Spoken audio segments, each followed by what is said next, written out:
É isso aí, né, galera? Mais uma videoaula aí que a gente vai trabalhar nessa semana por causa do coronavírus, tá? Então vamos lá. Hoje o nosso tema aí é a União Ibérica e os seus desdobramentos. Enfim, onde a gente parou, né? Nós trabalhamos aí o Brasil colônia. Vimos aí o início da colonização brasileira, né? Capitanias hereditárias, né? Os donatários. Nós vimos aí a capitania hereditária de Pernambuco, como funcionava a economia, a política do sistema colonial brasileiro. E agora a gente vai continuar aí no século XVI para o XVII, tá? O XVI nós vimos e agora a gente vai entrar para o século XVII. Depois a gente analisar isso aí, a gente vai trabalhar com a capitania hereditária de São Vicente, conforme eu tinha prometido para vocês. Mas logo de cara aí a gente tem a questão da União Ibérica. O que aconteceu com a União Ibérica? Tá? Tudo começa aí com Dom Sebastião, que morre na guerra de Alcácer Quibir. Essa guerra aconteceu lá no norte da África, beleza? Também conhecida como a Guerra dos Três Reis, no qual morre aí três governantes, dois da região do norte da África e o rei de Portugal pelo domínio naquela região. Beleza? O que interessa pra gente com a morte de Dom Sebastião? Ele era solteiro, ainda não tinha, era novo, né? Tinha os seus 20 e poucos anos, era solteiro, não tinha casado ainda e também não tinha filhos. Beleza? Então quem é que vai suceder Dom Sebastião? Quem foi escolhido foi Dom Henrique, um parente distante dele. Aqui é a pintura, né? A imagem de Dom Sebastião. E quem foi escolhido foi Dom Henrique. O Dom Henrique é esse cardeal aí, ó. Esse é o problema logo de cara, né? O cara é cardeal, pô, ou seja, não tem filhos, tá? E ele era idoso, já tinha os seus 80 e poucos anos aí. Então ele fica somente 2 anos no trono. E aí, Portugal entra em um grande problema aí. Quem é que vai governar o reino, tá? É um dos poucos casos aí que desaparece a dinastia, ou seja, a família real, a família Avis, então toda morre, desaparece, tá? Quem é que aí fica nessa disputa? Quem é que vai subir no lugar quem é que vai ocupar o trono de Portugal? Nós temos aí dois grandes candidatos para ocupar esse cargo. O primeiro cargo, né, é Catarina de Bragança, beleza? A família Bragança. Ela era a família poderosíssima, tinha grande prestígio no reino de Portugal, extremamente rica, a família de Bragança. E nós temos aí os Bourbon, que é a família real espanhola, beleza? Dom Felipe, no caso. Então, o reino de Portugal fica dividido para saber quem é que vai ocupar o trono. Quem é que é escolhido? A família real espanhola, beleza? Que aí, no caso, Dom Felipe que ganha. Quais são os motivos de Dom Felipe ser o grande vitorioso nessa disputa? Primeiro, por ser homem, beleza? A família Bragança era comandada por Catarina, uma mulher. Então, já é um problema para eles aí. A primeira aí na escolha foi por ser homem. O segundo são critérios econômicos. Dom Filipe, o rei da Espanha, a Espanha neste momento está extremamente poderosa com a colonização da América Espanhola, está aí em franco desenvolvimento, tá? Então foi determinado a escolha dele. Outro fator é que a burguesia acreditava que ao escolher Dom Felipe, eles, burgueses, iam ter acesso ao mercado da América Espanhola. A nobreza acreditava, a nobreza portuguesa, que eles teriam acesso às terras, né, espanholas. E aí eles decidiram colocar Dom Felipe como rei de Portugal também, esse maluco aí. Beleza? Então Dom Felipe, ele era o rei da Espanha e acaba se tornando também o rei de Portugal. É justamente nesse momento que é chamado de a União Ibérica, no qual o reino da Espanha e o reino de Portugal agora são governados por um único líder. O interessante aqui é que continuam sendo países diferentes, tá? Então, apesar de ser um único governante, Dom Felipe, ele não unificou os territórios, beleza? Continua reino de Portugal e continua reino da Espanha, beleza? Qual é a treta? A treta é que a Espanha estava em guerra com a Holanda, ponto. Vamos entender essa questão aqui para a gente continuar com o Brasil colônia. O que aconteceu lá? A Espanha, né, tem um apelido de... O rei da Espanha tinha apelido de rei católico, beleza? Ou seja, o catolicismo na Península Ibérica é extremamente poderosa, tá? Então, qual o problema? Quando inicia a Reforma Protestante, ela não tem muito espaço na Península Ibérica, beleza? Mas um território espanhol adere à Reforma Protestante e eles aceitam essa nova ideologia, beleza? O rei da Espanha jamais vai aceitar isso. Então iniciou uma grande guerra, beleza? Essa guerra vai surgir daí, tá? O país Holanda, beleza? Então era tudo Espanha. Com a guerra religiosa surge a Espanha racha, tá? E surgindo daí a Holanda, beleza? Tranquilo? Então nós temos aí Espanha e Holanda em guerra, por guerras religiosas, beleza? Que a Holanda era calvinista e a Espanha é católica, tá? E o que tem a ver Brasil, o que tem a ver Portugal nesse conflito? Pô, cara, nós vimos aí, para aquele que não lembra, deixa eu fazer aquele bate-bola rápido aqui, que no processo de colonização do Brasil, as capitanias hereditárias foram financiadas, beleza? Os donatários pegaram dinheiro emprestado com bancos para iniciar a colonização aqui. Adivinha qual banco? Holandês. Beleza? Depois, na hora de transportar o açúcar brasileiro para Portugal, adivinha qual navio que eles utilizavam? Holandês. Então, a colonização brasileira, ela tinha a Holanda como investidora. Ponto. Beleza? Agora, o rei da Espanha vira rei de Portugal. E o que Dom Felipe vai fazer com a Holanda? Qual vai ser a política de Dom Felipe, que é o rei espanhol, agora rei de Portugal? Qual vai ser a política dele com a Holanda? Ele declara guerra à Holanda. Ou seja, ele, como rei de Portugal, declara guerra à Holanda.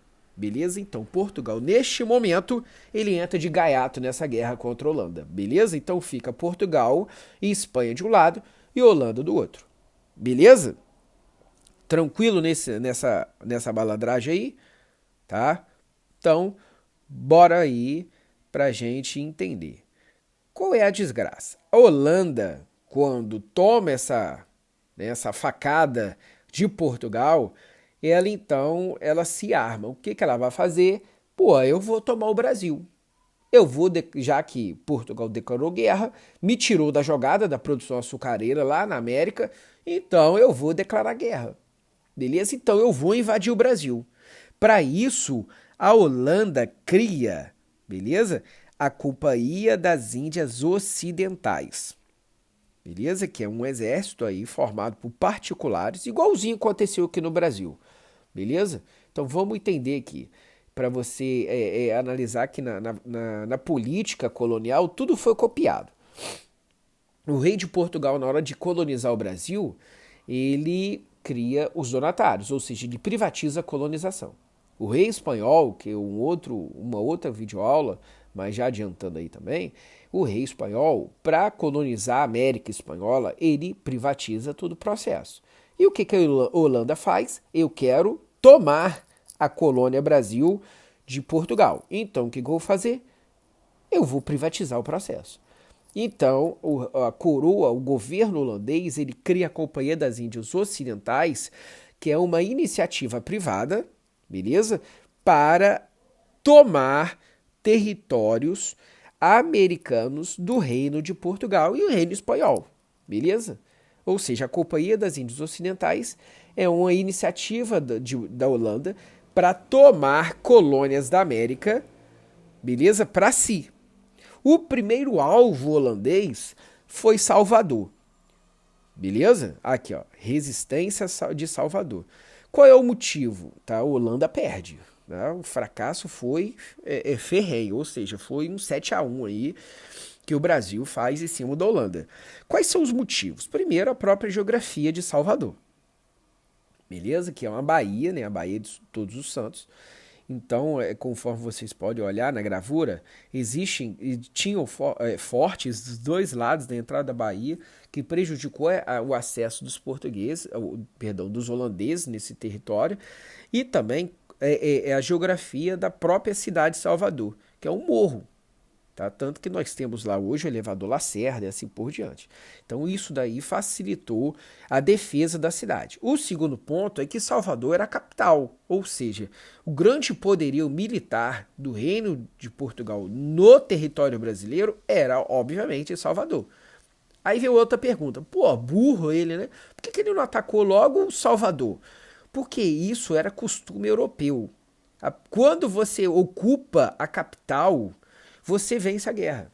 Então aí se fosse no caso lá entre Holanda e Espanha, ou Holanda e Portugal, se você ocupar, né, a cidade, a capital, você venceu. Então se Holanda, por exemplo, ocupasse Lisboa, que era a capital, ele tinha vencido o rei de Portugal. Já perdeu tudo, entendeu? Então era um costume. Por isso os holandeses decidiram invadir a capital, Salvador. Beleza? Porque a linha de raciocínio deles era, se Holanda ocupasse Salvador, ele ocupou o Brasil. Tranquilo? Então, foi extremamente derrotado.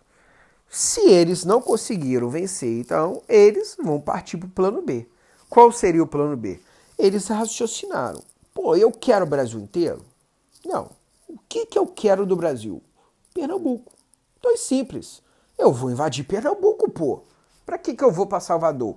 Para que eu vou para o Rio de Janeiro? Eu vou invadir Pernambuco. Ponto. Eu quero Pernambuco. Por que ele quer Pernambuco? A produção açucareira. Simples. Tá? Então os holandeses invadem Pernambuco na praia do Pau Mole, tá? E conseguem conquistar esse território. Beleza? Então os holandeses aí ocupam o território de Pernambuco. Pernambuco torna-se uma capital, uma colônia holandesa. Deixa de ser colônia portuguesa e passa a ser uma colônia holandesa. Beleza? Tranquila essa linha de raciocínio? Quem foi escolhido para ser o administrador, o governador da nova colônia é Maurício de Nassau. Beleza? E qual foi a administração de Nassau? Qual foi o objetivo dele? O objetivo de Nassau é simples: reorganizar a produção açucareira. A gente tem que lembrar que a Holanda invade Pernambuco, então teve guerra, pô. Então, as plantações de cana-de-açúcar foram destruídas, os engenhos foram queimados, beleza? Os escravos fugiram, coisas que eu vou falar com vocês mais à frente aí, essa questão. Tá? Então, a produção açucareira foi completamente desarticulada. Maurício de Nassau, ele tem essa principal ideia: eu preciso reorganizar a produção açucareira. Fácil, simples, beleza? Então, o que ele vai fazer? Ele vai tentar pacificar a região e ele com o objetivo, claro, né, de reorganizar a produção açucareira. Tá? O que ele vai fazer? Primeira malandragem dele, ele impõe liberdade religiosa no território, beleza? Ou seja, Holanda era calvinista. Então os colonos ali em Pernambuco estavam cabreiros, porque era costume do vitorioso impor sua religião. Então era costume de os holandeses venceram. Então era comum obrigar todos os pernambucanos a tornarem-se calvinistas. Maurício de Nassau ele foi contra a corrente. Ele implantou a liberdade religiosa, porque ele já sabia que os pernambucanos ali eram maioria católicos. Beleza? E isso abriu um espaço aí, uma curiosidade até. Tá? Falei com vocês no Brasil Colônia que vários judeus, né, vieram para o Brasil por causa das perseguições religiosas. Eles eram chamados até de cristãos novos. Tá? Com medo, né, eles foram obrigados a ser católicos. Então, eles eram chamados de cristãos novos. Beleza? Então, neste momento aqui, com liberdade religiosa, o que aconteceu? Vários judeus voltaram a seguir, a professar a sua religião judaica. Beleza? Construíram uma sinagoga, a primeira sinagoga na América foi em Pernambuco, beleza? E lá então tinham judeus, tinham católicos, tinham calvinistas, justamente no governo dele. Beleza? Outra coisa que Maurício de Nassau faz, ele perdoa todas as dívidas. Ou seja, você, fazendeiro, você, senhor do engenho, está devendo dinheiro, morreu a dívida. Vocês agora podem pegar novos empréstimos com juros baixos, tá? Para reinvestir, para voltar à produção açucareira. Então, primeiro ponto, ele impõe aí liberdade religiosa, né? Morre as dívidas antes das invasões, tá? Volta a emprestar dinheiro para os colonos, para os pernambucanos com juros baixos, beleza? Parte dos impostos, que isso é uma outra coisa importante também, parte dos impostos em que é arrecadado no território de Pernambuco, Nassau passa a investir em Olinda. Ele passa a investir naquela região ali. Tá? Então começa a construir estradas, ele começa a construir pontes, ele coloca iluminação pública. Então, pela primeira vez, tá? Nós temos aí Recife, a capital, né? Nós temos Recife como a primeira cidade da América até a ter uma infraestrutura adequada, pontes, né, estradas, calçadas, iluminação pública. Maurício de Nassau também se preocupa em estudar a fauna e a flora brasileira. Então ele busca trazer da Europa para cá cientistas, né, missões artísticas, como assim eram chamados, para trazer e estudar a fauna e a flora brasileira. Beleza? Em relação à administração também, Maurício de Nassau, ele cria a Câmara dos Escabinos. Na prática, eram as câmaras municipais, a mesma coisa que nós vimos lá. Tá? Eram, né, os cristãos velhos, homens bons, que eram que faziam parte da Câmara dos Escabinos, agora eles fazem parte faziam parte das câmaras municipais, agora fazem parte da Câmara dos Escabinos. Beleza? Então, a Câmara dos Escabinos é a mesma coisa que a Câmara Municipal que nós vimos, tá? Que é um órgão com o propósito de administrar o local, a cidade. Ou seja, quem vai administrar Pernambuco todo agora é Maurício de Nassau, mas quem vai administrar as cidades, tá, serão as Câmaras dos Escabinos, formado pelos cristãos, pelos homens bons. Beleza? Tranquilo nisso aí? Devido a essa sagacidade de administração de Maurício de Nassau, beleza? Outros territórios brasileiros, eles fizeram um corpo mole em resistir às invasões holandesas. Ou seja, quando os holandeses foram invadir Maranhão, os maranhenses, eles aceitaram, né? Eles fizeram pouca resistência com a invasão dos caras. E Sergipe também, beleza? Então, voltando ao mapinha aí, ó, primeiro ponto aí, a Holanda invade Pernambuco, depois ele expande para o Maranhão, né? Ele expande para Sergipe e ele vai dominando toda essa área aí do Nordeste brasileiro, tá? Mas Maurício de Nassau tem outro problema. A produção açucareira era o sistema plantation. Vamos relembrar o sistema plantation, grande propriedade rural, ou seja, latifúndio, voltado ao mercado externo, monocultura, mão de obra escrava. Onde os pernambucanos conseguiam escravos? No continente africano, Angola e Moçambique. Então, ele entra nesse problema. Como que ele vai conseguir mão de obra escrava para suprir a produção açucareira brasileira? E a Holanda, então, vai resolver essa treta de que maneira? A Holanda vai criar a Companhia das Índias Orientais. Qual é o objetivo da Companhia das Índias Orientais? Dominar territórios no continente africano e continente asiático. Ou seja, a Companhia das Índias Ocidentais é a companhia, né, o exército formado pela Holanda para dominar o Ocidente, a Companhia das Índias Orientais, para dominar o Oriente. Então, a Companhia das Índias Ocidentais, continente americano. Companhia das Índias Orientais, continente africano e o continente asiático. Então, nesse ponto aí, ó, a Holanda domina as principais colônias espanholas e as colônias portuguesas. Beleza? Aí ele consegue suprir essa necessidade. Então ele vai lá e domina Angola, ele vai lá e ocupa Moçambique e passa agora a explorar o escravo lá e passa a vender para as colônias aqui no Brasil. Beleza? Tranquilo? Tá. O que acontece? Primeira coisa, né, nós temos aí o conflito entre os portugueses e o conflito com os holandeses. Beleza? E a porrada continua. Beleza? Aí o que a gente tem de interessante aí, em termos de Brasil? Enquanto o português e o holandês estão brigando entre si, quem é que vai garantir, por exemplo, a segurança do território? Começa a ficar negligenciado esse ponto. Os escravos começam a aproveitar, tá? E começam a fugir. Então os escravos fugiram das fazendas dos grandes proprietários rurais. Quem é que vai correr atrás desses caras? O português não vai, preocupado aí com os holandeses invadindo o território dele. O holandês não vai, preocupado em defender o território que ele já conquistou. Então essa negligência facilitou a resistência africana no território brasileiro.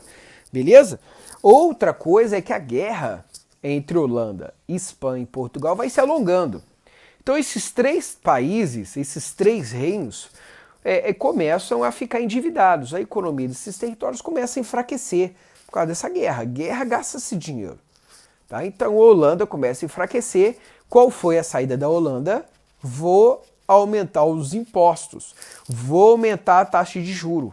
Maurício de Nassau diz que isso é perigoso, que se aumentar a taxa de juros, se aumentar os impostos, aquele dinheiro que Maurício de Nassau utilizava, né, para investir na própria colônia, né, construir pontes, estradas, o governo holandês queria cortar isso. Maurício de Nassau falou claramente, se isso acontecer vai dar AIME, vai dar zica.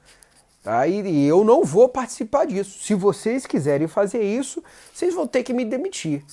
Sim, os holandeses foram lá e demitiram Maurício de Nassau. E aumentaram os impostos, beleza? Aumentaram a taxa de juro, cortou as missões artísticas, tá?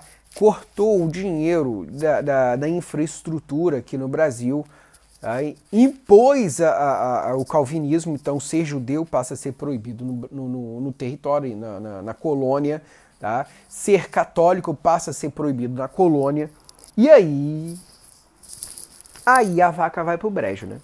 Os pernambucanos começam então a ficar descontentes com o governo holandês. Beleza? Tranquilo? E iniciou uma série de revoltas, conhecido como a Insurreição Pernambucana, que vai de 1651 até 1654. Beleza? Ponto. Enquanto isso, lá em Portugal, beleza? Nós aí vamos entender o que está acontecendo. Nós vimos que a Holanda, devido à guerra prolongada, né, ela vai lá e implanta uma série de limitações à colônia Pernambuco. Os pernambucanos se revoltam na insurreição pernambucana. Ponto. Vou explicar para vocês daqui a pouco. Primeiro, eu preciso falar com vocês o que está acontecendo em Portugal. O que está acontecendo em Portugal? Crise econômica. Óbvio, se a Holanda que está ganhando está em crise econômica, imagine em Portugal que está perdendo. Imagine a Espanha que está perdendo. Tá? Então os portugueses eles estavam completamente descontentes com o rei Filipe. E fizeram uma revolta também. Tiraram, né, a família, o Bourbon, o rei espanhol, do poder e colocaram o conde de Bragança, tá? Agora o Dom João IV, como novo rei de Portugal. Beleza? Qual é o objetivo do rei de Portugal aí? Ele precisa sair dessa crise econômica. A família Bragança, agora a nova família real, né, a família Bragança, Dom João IV, ele precisa aí restabelecer a economia portuguesa, tá? Então, a primeira medida que ele tem que fazer é tentar acabar com essa guerra com a Holanda, tá? E ele vai tentar fazer isso. Tranquilo? Show de bola? Agora vamos voltar para Pernambuco. Beleza? Quem são os líderes da revolta, da insurreição pernambucana? Nós temos aí o fazendeiro João Fernandes, beleza? Esse primeiro aí da esquerda para a direita. Nós temos aí também, além dele, o líder indígena, o Felipe Camarão. E por último, nós temos Henrique Dias. O interessante é que são 3 grupos étnicos: o branco, né, o negro e o indígena, cada um com o seu próprio exército. Beleza? E os 3 juntos contra os holandeses. Beleza? E vários conflitos se prolongaram aí ao longo da insurreição pernambucana. As mais importantes que nós temos aí é a Guerra do Monte Tabocas, beleza? E depois nós temos aí a última, a Batalha dos Guararapes, beleza? No qual os holandeses conseguem alcançar, os pernambucanos conseguem alcançar sua vitória em cima dos holandeses, beleza? Aí, neste momento, Holanda se retira do território de Pernambuco. Pernambuco vira um país independente, beleza? Mas eu comentei com vocês que Portugal, ele está aí tentando organizar uma paz com a Holanda. Holanda em guerra contra a Espanha, em guerra contra Portugal. Ele está em guerra contra a Inglaterra, tá? Por causa de vários outros problemas aí, como por exemplo aí nós temos o ato das navegações, que eu vou falar com vocês, tá? Em uma outra videoaula, que são as revoluções puritana, né? São as revoluções inglesas, que é a Revolução Puritana e a Revolução Gloriosa. Qualquer dúvida é só você dar uma olhadinha lá na minha página no YouTube, beleza? Dando um de youtuber aqui, né? Vai lá e faz um like, beleza? Vamos voltar aqui o que interessa pra gente, beleza? Até porque eu não sou youtuber nessa jogada, tá? Doido pra acabar com essa época de quarentena. Então, os holandeses, incentivados com essa questão de paz, ele entra em acordo com Portugal. O que a Holanda decide? Devolve Pernambuco para Portugal, já que ela já tinha praticamente perdido, tá? E paz. Em troca, Portugal pagaria uma taxa de 20 milhões de libras. E assim a paz entre Holanda e Portugal foi feita. Holanda volta a fazer parte do território de Portugal, beleza? Ou seja, agora ele volta a fazer parte do Brasil, beleza? Tranquilo essa parte aí? Só que nós temos um outro problema, tá? Que problema é esse? Por causa da questão aí dos Bragança ter ascendido ao trono, tá aí também da própria história da Espanha, né? Aquele conflito lá atrás de Henrique de Borgonha, tá? E ter se rebelado com a Casa de Castela e com a Casa de Leão. Os espanhóis, eles vivem brigando com os portugueses, beleza? E isso daí não pode deixar passar em branco neste momento, beleza? O que acontece? Os espanhóis, eles vão lá e vão... vou pular aqui para falar para vocês sobre isso aí. Os espanhóis vão lá e faz um pacto com a França de conquistar o Brasil para eles, dividindo a parte norte para os franceses, a parte sul para os espanhóis. Beleza? Então os franceses e os espanhóis entram em guerra com Portugal. Beleza? O Portugal em crise econômica, beleza? Fracassado aí, completamente arrasado economicamente por causa dessa questão da Holanda, beleza? ele agora tem que enfrentar essa guerra contra a Espanha e contra a França. O que Portugal faz? Faz um acordo com a Inglaterra. Tá? Qual foi o acordo esse? É um acordo da Inglaterra auxiliar Portugal nesse conflito. Em troca, a Inglaterra ia pedir acesso ao mercado brasileiro. Beleza? E aí Portugal não tinha para onde correr. E foi um grande conflito nesse território aí. Nós temos Portugal e Inglaterra de um lado, França e Espanha do outro. Com a vitória da Inglaterra e Portugal, tá? França e Espanha são obrigados, tá, a assinar o Tratado de Utrecht. Se escreve Utrecht, beleza? Que tratado foi esse? Um tratado em que a França reconhece o Oiapoque, lá no norte, beleza? Como fronteira entre territórios franceses, Guiana Francesa, e territórios portugueses. Beleza? Tranquilo nisso? E a Espanha? A Espanha foi obrigada a ceder a colônia de Sacramento. Beleza? A colônia de Sacramento, o Uruguai. Beleza? Então, o Uruguai passa a ser território brasileiro, consequentemente português, e o Amazonas inteiro, Amazonas, né, Roraima, aquela área todinha lá em cima, passa a ser território brasileiro também. Tranquilo? Aí a França assinou o Tratado de Utrecht, a Espanha assina o Tratado de Utrecht. Fechou. O que acontece? A Espanha, ela tenta reconquistar, né, Sacramento e inicia uma nova guerra contra Portugal. De novo, Portugal ganha. Beleza? Aí, no Tratado de Madrid, a Espanha recebe novamente a colônia de Sacramento, mas Portugal fica com 7 povos das missões. Beleza? Os 7 povos das missões são territórios no centro-oeste brasileiro. Mato Grosso, né, Tocantins, aquela área toda ali.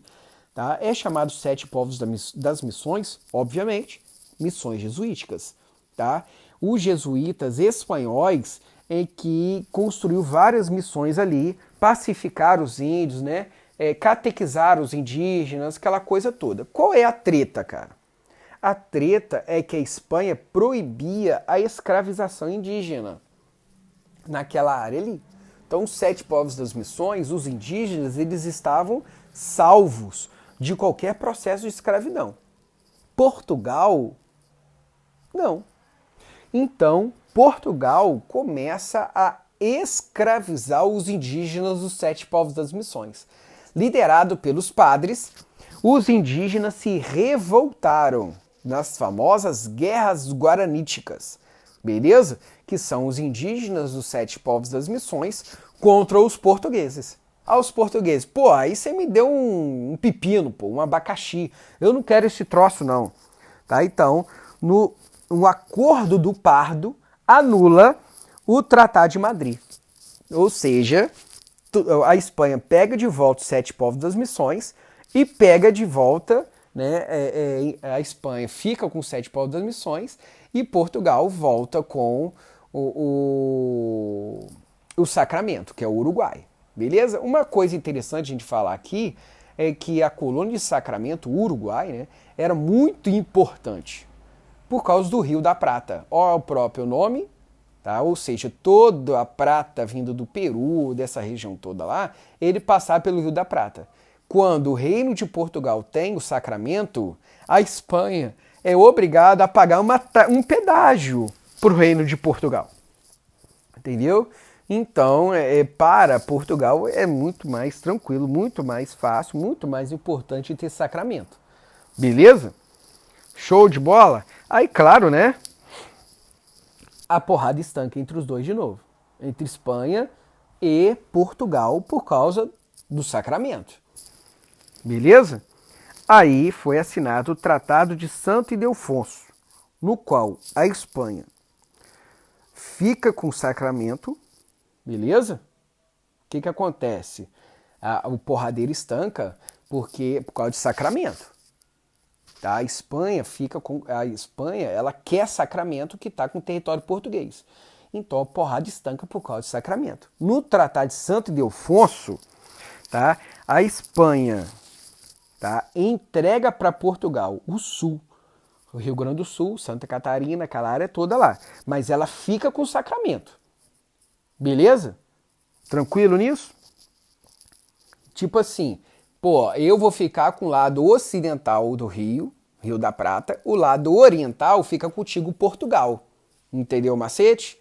Então, o Rio Grande do Sul, Santa Catarina, aquela área toda ali, o sul, fica com Portugal, mas Sacramento continua com a Espanha. Beleza? Isso foi o Tratado de Santo Ildefonso. Tranquilo? Aí tá. A porrada estanca de novo por causa de Sacramento. Portugal quer Sacramento de qualquer jeito. Beleza? Aí a porrada estanca, a Espanha perde de novo no Tratado de Badajoz, o último tratado que se tem. Aí Portugal não tem por onde correr. Perdão, a Espanha não tem por onde correr. Beleza? A Espanha é obrigada a ceder Sacramento e os 7 povos das missões. Beleza? Tranquilo nisso aí? Manso, tranquilo como grilo, manso como ganso. Show de bola nessa linha de raciocínio. Última coisa que eu quero falar com vocês, tá? Aquele conflito todo, né? Porrada estancando holandeses, espanhóis, né? Portugal, todo mundo nesse porradeiro. E aí? Os escravos negros. Cara, eles aproveitaram esses conflitos todos, tá? E lutaram contra a escravidão brasileira. Já falei com vocês na videoaula sobre colonização no Brasil, sobre a escravidão brasileira. Volto a falar aqui sobre a escravidão brasileira. Esses escravos negros, eles aproveitaram desses conflitos, dessa instabilidade política para escapar da escravidão. Então os quilombos em todo o interior brasileiro pipocaram, já existia, né? Só que os quilombos cresceram exponencialmente nessa época. O mais famoso deles aí nós temos o Quilombo dos Palmares, que tinha até 20 mil pessoas. Para você ter uma ideia, né? A PAK, Calçado, tem 16 mil pessoas. Entendeu? Olha o tamanho que seria aí o Quilombo dos Palmares. Beleza? É enorme. Tá? Com a pacificação aí, da Holanda, com o fim da guerra com a Holanda e a guerra contra a Espanha ficando cada vez mais para o oeste brasileiro, então os portugueses eles potencializaram a perseguição a esses quilombos, beleza? Então no Quilombo dos Palmares ele acaba sendo destruído por causa dessa questão aí. Os portugueses deles foram diminuindo as guerras, tá? E os portugueses foram lá e destruíram aquilo tudo. Beleza? Então os quilombos voltaram a ser o alvo principal do ataque dos portugueses aí. Tranquilo? Show de bola? E para fechar isso aí, eu quero falar com vocês sobre um problema que Portugal tem que enfrentar, que é a crise econômica. Beleza? Vitorioso contra a Espanha, vitorioso contra a Holanda, né? No caso aí. E aí, o que eu vou fazer? Eu preciso recuperar meu dinheiro perdido durante esse período todo. Como que eu vou recuperar essa grana toda? Ué, açúcar. Só que qual o problema? Pernambuco ficou 60 anos sob domínio holandês. Nesse momento, a Holanda aprendeu a produzir açúcar. Ao produzir açúcar, ele vai fazer isso em outras colônias. Então ele vai para as Antilhas, né, aquelas ilhas da América Central ali, a Holanda, e começa a produzir açúcar e fazer competição com o território português. Beleza? Então o açúcar holandês fica mais barato e da mesma qualidade que o açúcar português. Isso faz com que o Pernambuco nunca mais recupere aquela glória e aquele esplendor de outrora. Tá? Esse é o primeiro problema. Segundo problema, Portugal ele vai criar novas formas administrativas, tá, de explorar o território brasileiro.